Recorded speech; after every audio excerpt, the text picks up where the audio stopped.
Magandang umaga pong muli sa inyo pong lahat. Sa pagpapatuloy ko nga po nung salaysay ko po nung nakaraang linggo. Muli po, yun nga po, yung ating pong mahal na Birheng Maria po at ang ating pong Haring Hesukristo ay ganap pong nagkahiwalay na po. Dahil nga po sa kalapastanganan po ng kampon po ni Amain, nina Magda at Magdalena at Danica po, ang hardin po ng Eden ay nagkaroon po ng marka na siyang naging sanhi po upang unti-unti po yung lugar po ng ating Haring Hesukristo ay nahiwalay po. Unti-unti po naging sagrado po ang lugar po ng mag-aama ng Haring Hesukristo ng dalawang prinsipe at ng 10 pong mabubuti pong Samaritano at Samaritana, habang ang ating mahal na Birhen po ay mas pinili po na sundan po ang mga taga-hardin po ng Eden sa kabilang parte nga po, dahil alam po niya na malaking kapahamakan yun at nais po niya ng kaligtasan, na yun po ang naging sanhi upang ang banal na pamilya po ay tuluyan pong magkahiwalay. Ang atin pong mahal na Birhen kasama ng mga taga-hardin ng Eden at ang lagusan po ng ating ng lugar po ng ating Haring Hesukristo ay ganap pong nagsarado. Naging sagrado na po ang lugar ng Diyos na dati-rate ay kahalubilo po nating lahat, dahil nga po sa kasamaan po ng kampon po ng kadiliman po. Nandito na po yung mag-aama, habang ang ating mahal na Birhen po ay nasa kabilang parte po ng mundo, at yan po ay yung mundo natin ngayong lahat, kung saan po tayo naninirahan. Nung ang ating pong mahal na Birhen ay nasa bukana po ng lagusan, ay nakita niya ang kanya pong tagapangalaga at tagapagsilbi na si Isabel, at nagulat nga po ito at sinabi sa ating mahal na Birhen na ang alam po ng ating Haring Hesukristo, kayo po ay sumama po kay Haring Ismael, dahil po sa sobrang pagkagulat at hindi siya makapaniwala ang ating pong mahal na Birhen. Mula po dun sa kabayo kung saan siya nakasakay, ay sa pagbaba po niya ay napaluhod po siya sa lupa.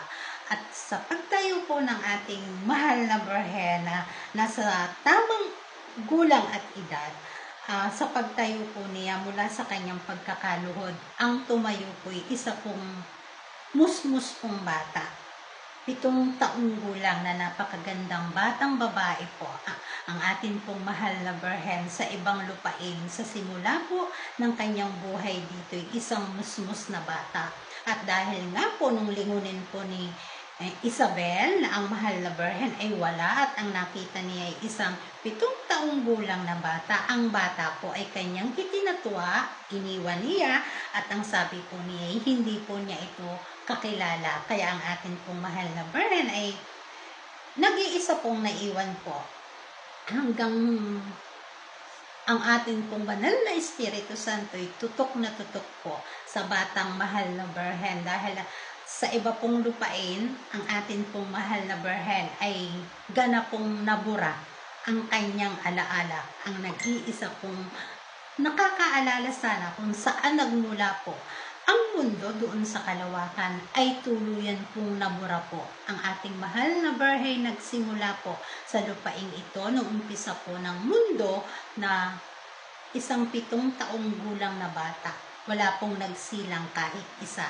Gaya po ng dati mula sa kalawakan hanggang sa hardin ng Eden, at sa ikatlong pagkakataon po sa mundo po natin ngayon kung saan po tayo naninirahan, ang ating pong mahal na Birhen ay wala pong matatawag na sariling pamilya, walang ina, walang ama.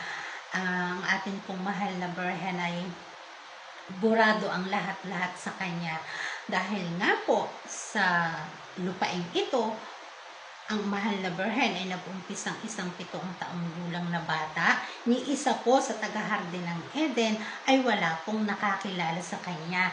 At yun nga, itinatatwa siya, sino ba yung batang yan? Hindi ko po siya kilala.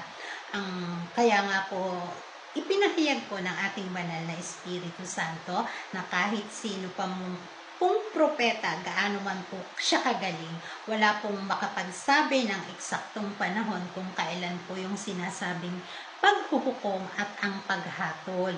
Dahil nga po, ang munting batang ito, ang ating mahal na Birhen, ay nasa mundo natin ngayon, nahiwalay na sa lugar ng kanyang pinakamamahal, ng ating Haring Hesukristo at ng kanyang mga supling. Kailangan pong ang mundo po na ito, kung nasa ng ating mahal na Birhen, ay malibot po niya. Kung ang bansa po natin ay gaano kadami, ang bawat isang bansa po niyan ay kailangang makihalubilo po dyan ang ating mahal na Birhen. Malibot niya ang isang bansa, sunod-sunod po niyang malibot yan, bawat isa po. At ayon po sa ating banal na Espiritu Santo, ang ating mahal na Birhen po ay nagsimula sa banda pong Inglaterra, Europa, hanggang malibot po niya yung lahat. At sa sandali nga po na yun nga po ay ngayon na, nung malibot po ng ating mahal na Birhen ang lahat ng bansa at ang pinakahuli pong bansa na inapakan niya, kumbaga po nasa dulo na po siya, ayun nga pong sinasabi ko sa inyo, ang karugtong po ng hardin po ng Eden, at yan po ay ang bansang Pilipinas, lupang hinirang. Dahil nga po nasa dulo na ng paglalakbay ang ating mahal na Birhen at umapak na muli ang kanyang lupa sa karugtong ng hardin ng Eden, ang lugar po kung nasan po ang ating Haring Hesukristo, ang 2 prinsipe at ang 10 mabubuting Samaritana ay unti-unti na pong nagtagpo. Kaya po yan ang sinasabi po ng ating banal na Espiritu Santo na nasa pinali na po tayo. Nasa pinali na po tayo dahil nga po ang hardin ng Eden noon na nahiwalay noon at ang karugtong ng hardin ng Eden kung nasan po tayo ngayon ay muli pong nagtagpo. At dahil nga po nasa pinali na ang ating paglalakbay po ng ating mahal na Birhen at na ang banal na Espiritu Santo po, ang kanya pong katawan na nananahan po sa karugtong ng hardin ng Eden at yan po ay ang Pilipinas, ay unti-unti po niyang ginising para po manumbalik po yung alaala ng ating mahal na Birhen kung sino po ba talaga siya. Dahil nga po ang ating mahal na Birhen ang umapak ang paa niya sa lupang pangako, bansang Pilipinas, ay nagkaroon po siya ng matatawag niyang ama, ina at mga kapatid sa kabila po ng katotohanan na kahit minsan po hindi po siya isinilang ng kahit na sino pong sinapupunan. At yan po'y nakahayag sa ating banal na libro sa gawing dulo po kung paano po siya nagkaroon ng matatawag niya sa bansang Pilipinas na isa niyang pamilya.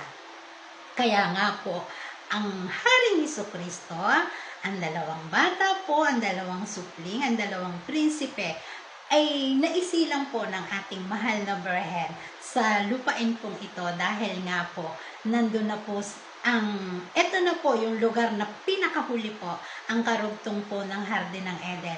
At ang ating Haring Hesukristo, katulad po ng 2 bata, ay nandito na rin po dahil nga po, ito na po yung oras at panahon na sinasabing paghuhukom at paghatol po, maging ang 10 mabubuting Samaritano at Samaritana po na magiging alagad po ng ating mahal na Birhen at Haring Hesukristo. Pang-11 po ang mahal na Birhen at pang-12 po ang ating Haring Hesukristo. Kaya po, walang makapagsabi, tanging ang banal na Espiritu Santo po ang may kakayanang maghayag na ito na po yung panahon ng paghuhukom at darating po siya sa tinatawag na paghatol, dun po sa dulo ng paghuhukom. Hanggang sa muli po, wala na po tayong oras. Ako po ang inyong abang lingkod. Wala po akong ipinakikilala na kahit na ano po para sa aking sarili. Isa pong aba na tagapagpahayag po kung ano po ang nilalaman ng ating pong banal na libro. Hanggang sa muli po, mabuhay po tayong lahat. Paalam! Bye! Bye-bye!